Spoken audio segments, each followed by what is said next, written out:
दोस्तों कई साल पहले एक संत हुए जिनका नाम था अच्युतानंद दास। उन्होंने ये भविष्यवाणी की थी कि एक शहर या कस्बा धरती में समा जाएगा। फिर काफी समय बीता और कुछ वैज्ञानिकों ने उत्तराखंड की जांच करी। उस जांच की रिपोर्ट में उन्होंने बताया कि उत्तराखंड का पूरा क्षेत्र आने वाले समय में भूमि में धंस जाएगा। और अब जोशीमठ को देखकर यही लगता है कि संत की भविष्यवाणी और वैज्ञानिकों की रिपोर्ट बिल्कुल सही हो रही है। दोस्तों भारत विविधताओं का देश है। यहाँ आपको रीति रिवाजों से लेकर खान पान तक हर चीज अलग अलग देखने को मिलेगी। साथ ही भारत देश प्राकृतिक संसाधनों का भंडार भी है, क्योंकि हम भारतवासी नदियों को माँ का दर्जा देते हैं, इसलिए नदियाँ हमारे लिए बेहद ही मायने रखती हैं। यहाँ आपको गंगा से लेकर सरस्वती नदी का संगम देखने को मिलेगा। लेकिन क्या आप जानते हैं कि उत्तराखंड देवभूमि से होकर कई नदियाँ गुजरती हैं। इसके साथ ही गंगा, जमुना और सरस्वती नदी का उद्गम भी उत्तराखंड से ही होता है। यहाँ पर कई सारी नदियाँ एक दूसरे से मिलती भी है। उत्तराखंड को शुरुआत से ही तप करने के लिए सबसे खास स्थान माना जाता है। ऐसा इसलिए क्योंकि पांडवों से लेकर कई महान राजाओं ने तप करने के लिए इसी भूमि को चुना था। सिर्फ यही नहीं, ध्यान लगाने के लिए कई ज्ञानी महात्मा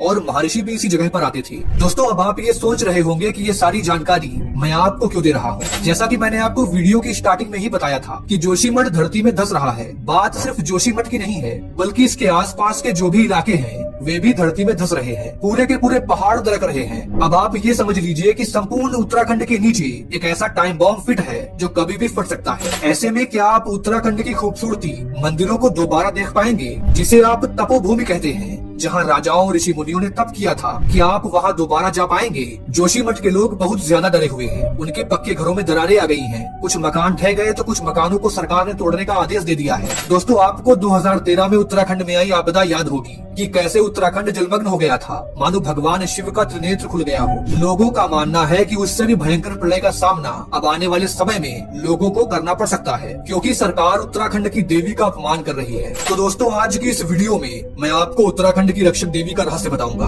बद्रीनाथ धाम, केदारनाथ धाम, जोशीमठ का नरसिंह मंदिर क्यों लुप्त हो जाएगा, डिटेल में जानेंगे। लेकिन उससे पहले मेरा आपसे एक छोटा सा निवेदन है कि इस चैनल को सब्सक्राइब अवश्य करिए और नीचे कमेंट बॉक्स में एक बार सच्चे दिल से जय श्री हरि अवश्य लिखिए। मैं हूँ आपका दोस्त प्रतीक और चलिए शुरू से शुरू करते हैं। दोस्तों उत्तराखंड में अनेकों मंदिर हैं, लेकिन जोशीमठ में मौजूद नरसिंह देवता के मंदिर का इतिहास बेहद ही रोचक है। इस मंदिर के बारे में कहा जाता है कि यह लगभग 12,000 साल पहले बनाया गया था। इसे लेकर यह भी कहा जाता है कि प्राचीन समय में इस मंदिर की स्थापना किसी और ने नहीं बल्कि आदि गुरु शंकराचार्य ने की थी। कहा जाता है कि पौराणिक काल में इस जगह को कार्तिकेयपुर के नाम से जाना जाता था। जिस तरह इस मंदिर का इतिहास रोचक है, ठीक उसी तरह इस मंदिर की पौराणिक कथा भी बहुत ही ज्यादा रोचक है। इस मंदिर के बारे में कहा जाता है कि भगवान शिव ने इस मंदिर की उत्पत्ति की थी। एक अन्य पौराणिक कथा के अनुसार आदि गुरु शंकराचार्य इसी जगह पर तपस्या किया करते थे। माना जाता है कि जब भगवान ने इस मंदिर की उत्पत्ति की थी, उसके बाद यहाँ आदि गुरु शंकराचार्य तपस्या करने लगे थे। मान्यता के अनुसार यह मंदिर आम लोगों के लिए बेहद ही खास है, क्योंकि यह मंदिर भविष्य में होने वाली घटनाओं को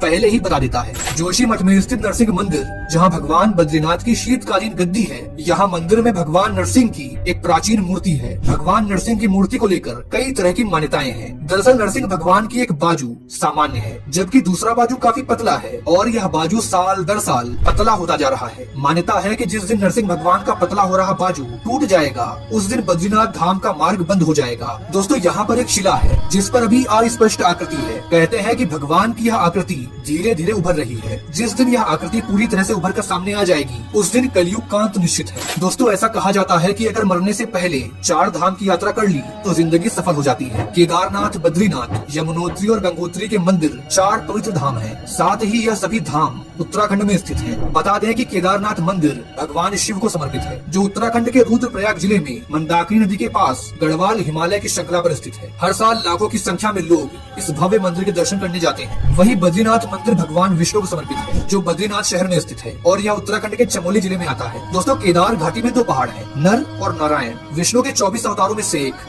नर और नारायण ऋषि की यह तपोभूमि है। उनके तप से प्रसन्न होकर केदारनाथ में भगवान शिव प्रकट हुए थे। कहते हैं कि जिस दिन नर नारायण पर्वत एक हो जाएंगे, उस दिन बद्रीनाथ धाम और केदारनाथ धाम जाने का रास्ता बंद हो जाएगा। भगवान बद्रीनाथ के भक्त भगवान बद्रीनाथ के दर्शन उस मंदिर में नहीं कर पाएंगे जहाँ वर्तमान में वे दर्शन करते हैं, क्योंकि नर नारायण पर्वत के मिल जाने से बद्रीनाथ धाम लुप्त हो जाएगा। इसके बाद भगवान बद्रीनाथ के दर्शन भक्तों को भविष्य बद्री में मिल सकेंगे। दोस्तों क्या आपको पता है कि उत्तराखंड में एक ऐसी देवी माता की पूजा की जाती है जो हमारे चारों धामों की रक्षा करती है। कहते हैं कि यदि माता रक्षा नहीं करेंगी तो चारों धामों का अस्तित्व खत्म हो जाएगा। दोस्तों, माता का मंदिर अलकनंदा नदी के बीचों बीच स्थापित है और मंदिर में विराजमान है माँ धारा देवी। यह मंदिर उत्तराखंड का बेहद ही प्रसिद्ध मंदिर है। माता धारा देवी के चमत्कारों को आज तक कोई भी समझ नहीं पाया। आपको बता दें कि साल 2013 में उत्तराखंड में आई महाप्रलय को लोग माता धारा देवी के गुस्से से जोड़ते हैं।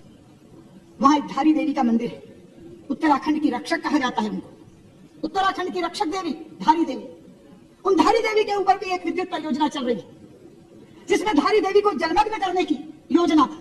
दरअसल यह 16 जून 2013 में श्रीनगर में एक हाइड्रिल पावर प्रोजेक्ट के लिए रास्ता बनाने के लिए जन कल्याणकारी माता धारा देवी की मूर्ति को मूल स्थान से शिफ्ट कर दिया गया था, जिसके बाद उत्तराखंड के केदारनाथ में एक भारी तबाही आई, जिसमें हजारों जिंदगियां नष्ट हो गई। दोस्तों, धारी गांव की कुलदेवी माँ धारा देवी है। गांव के निवासियों का मानना है कि सरकार 28 तारीख को फिर से मंदिर शिफ्ट कर रही है, मूर्ति विस्थापित कर रही है। लोगों को डर है कि एक बार फिर से माता के क्रोध का सामना पूरे उत्तराखंड वासियों को करना पड़ सकता है। जोशीमठ तो बस तूफान के पहले की शांति है। तो मित्रों, आपको हमारा आज का ये वीडियो कैसा लगा नीचे कमेंट बॉक्स में जरूर बताइए। चैनल पर नए आए हैं तो इसे सब्सक्राइब करिए। खैर, मिलते हैं आपसे किसी नई वीडियो में किसी नए टॉपिक के साथ।